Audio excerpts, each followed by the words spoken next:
Hello, this is Bible Reading in a Year for January the 15th, and our Old Testament reading is Genesis 31:17 through 32:12. Genesis 31:17. Then Jacob arose and put his children and his wives above upon camels, and he drove away all his livestock and all his property which he had gathered, his acquired livestock which he had gathered in Padan Aram, to go to the land of Canaan to his father Isaac. When Laban had gone to shear his flock, then Rachel stole the household idols that were her father's. And Jacob deceived Laban the Aramean by telling him that he was fleeing. So he fled with all that he had, and he arose and crossed the Euphrates River and set his face towards the hill country of Gilead. When it was told Laban on the third day that Jacob had fled, then he took his kinsman with him and pursued him a distance of 7 days' journey, and he overtook him in the hill country of Gilead. God came to Laban in a dream of the night and said to him, "Be careful that you do not speak to Jacob, either good or bad." Laban caught up with Jacob. Now Jacob had pitched his tent in the hill country, and Laban was with his kinsmen camped in the hill country of Gilead. Then Laban said to Jacob, "What have you done by deceiving me and carrying away my daughters like captives of the sword? Why did you flee secretly and deceive me and did not tell me, so that I might have sent you away and with joy and with songs, with timbrel and with lyre, and did not allow me to kiss my sons and my daughters? Now you have done foolishly. It is in my power to do you harm, but the God of your father, spoke to me last night, saying, 'Be careful not to speak either good or bad to Jacob.'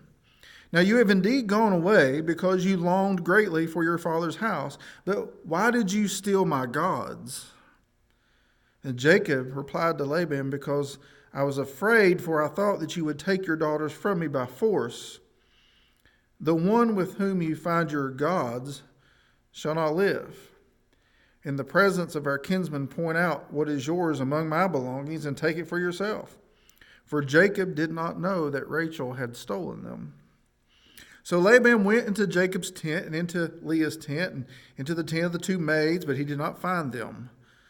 Then he went out of Leah's tent and entered Rachel's tent.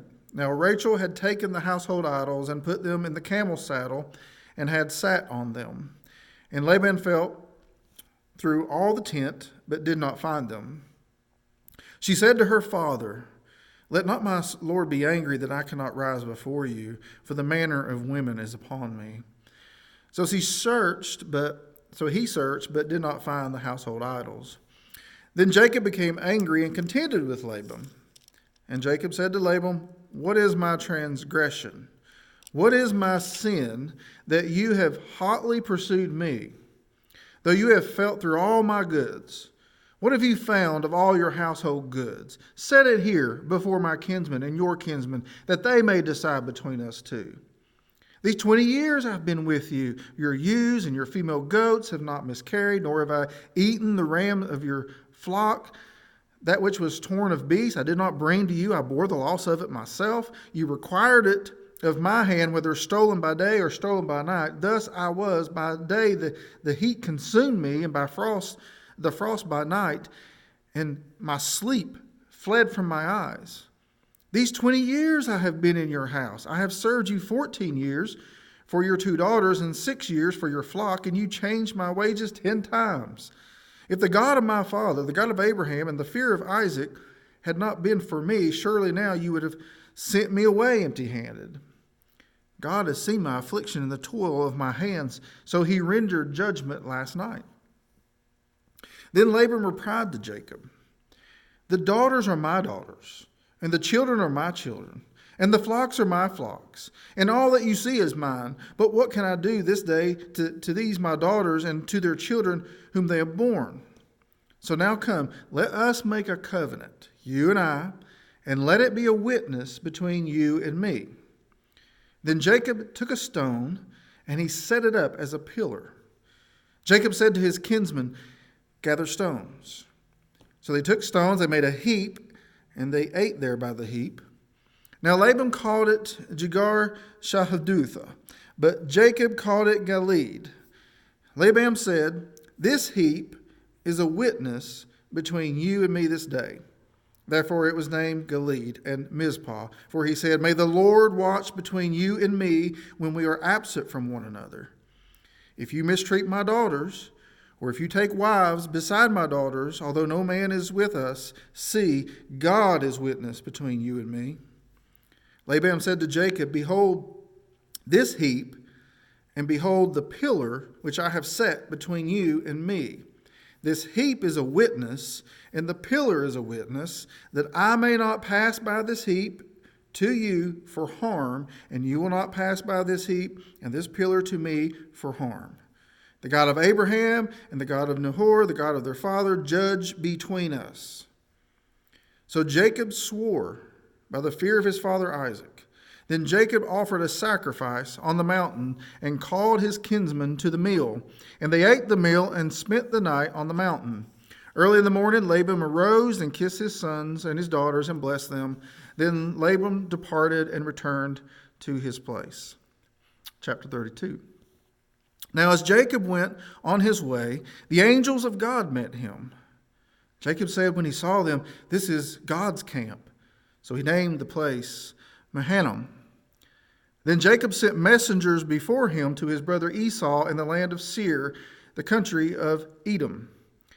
He also commanded them, saying, "Thus you shall say to my lord Esau, Thus says your servant Jacob, I have sojourned with Laban and stayed until now. I have oxen and donkeys and flocks and male and female servants, and I have sent to tell my lord that I may find favor in your sight."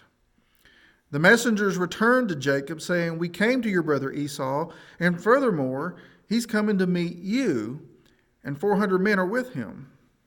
Then Jacob was greatly afraid and distressed, and he divided the people who were with him and the flocks and the herds and the camels into 2 companies. For he said, "If Esau comes to the one company and attacks it, then the company which is left will escape."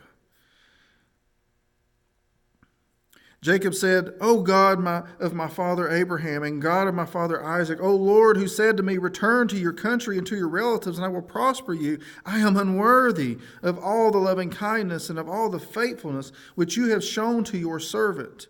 For with my staff only I crossed this Jordan, and now I have become 2 companies.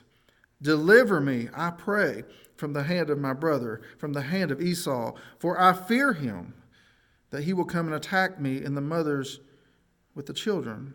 For you said, I will surely prosper you and make your descendants as the sand of the sea, which is too great to be numbered." So we're stopping there in our Old Testament reading. And we are going to Matthew 10, 24 through 11:6. A disciple, this is Jesus speaking, a disciple is not above his teacher, nor a slave above his master. It is enough for the disciple that he become like his teacher, and the slave like his master. If they have called the head of the house Beelzebul, how much more will they malign the members of his household?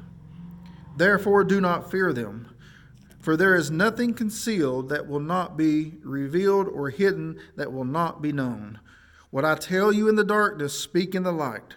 And what you hear whispered in your ear, proclaim upon the housetops. Do not fear those who kill the body, but are unable to kill the soul. But rather fear him who is able to destroy both soul and body in hell. Are not 2 sparrows sold for a cent? And yet not one of them will fall to the ground apart from your Father. But the very hairs on your head are all numbered. So do not fear. You are more valuable than sparrows. Therefore, everyone who confesses me before men, I will also confess him before my Father who is in heaven. But whoever denies me before men, I will also deny him before my Father who is in heaven. Do not think that I came to bring peace on earth. I did not come to bring peace, but a sword. For I came to set a man against his father, and a daughter against her mother, and a daughter-in-law against her mother-in-law, and a man's enemies will be the enemies of his household. He who loves father or mother more than me is not worthy of me. And he who loves son or daughter more than me is not worthy of me. And he who does not take his cross and follow after me is not worthy of me. He who has found his life will lose it, and he who has lost his life for my sake will find it. He who receives you receives me, and he who receives me receives him who sent me. He who receives a prophet in the name of a prophet shall receive a prophet's reward. And he who receives a righteous man in the name of a righteous man shall receive a righteous man's reward. And whoever in the name of a disciple gives to one of these little ones even a cup of cold water to drink, truly I say to you, he shall not lose his reward. This is chapter 11. When Jesus had finished giving instructions to his 12 disciples, he departed from there to teach and preach in their cities. Now when John was imprisoned, heard of the works of Christ, he sent word by his disciples and said to him, Are you the expected one, or shall we look for someone else? Jesus answered and said to them, Go and report to John what you hear and see. The blind receive sight, and the lame walk. The lepers are cleansed, the deaf hear, the dead are raised, and the poor have the gospel preached to them. And blessed is he who does not take offense at me. Psalm 13, first 6 verses. Okay, that's all of Psalms. All of Psalm 13 is 6 verses. How long, O Lord, will you forget me forever? How long will you hide your face from me? How long shall I take counsel in my soul, having sorrow in my heart all the day? How long will my enemy be exalted over me? Consider and answer me, O Lord my God. Enlighten my eyes, or I will sleep the sleep of death, and my enemy will say, I have overcome him, and my adversaries will rejoice when I am shaken. But I have trusted in your loving kindness. My heart shall rejoice in your salvation. I will sing to the Lord because he has dealt bountifully with me. And then Proverbs 3:16 and 18, 16 through 18. Proverbs 3:16 through 18. Long life is in her right hand.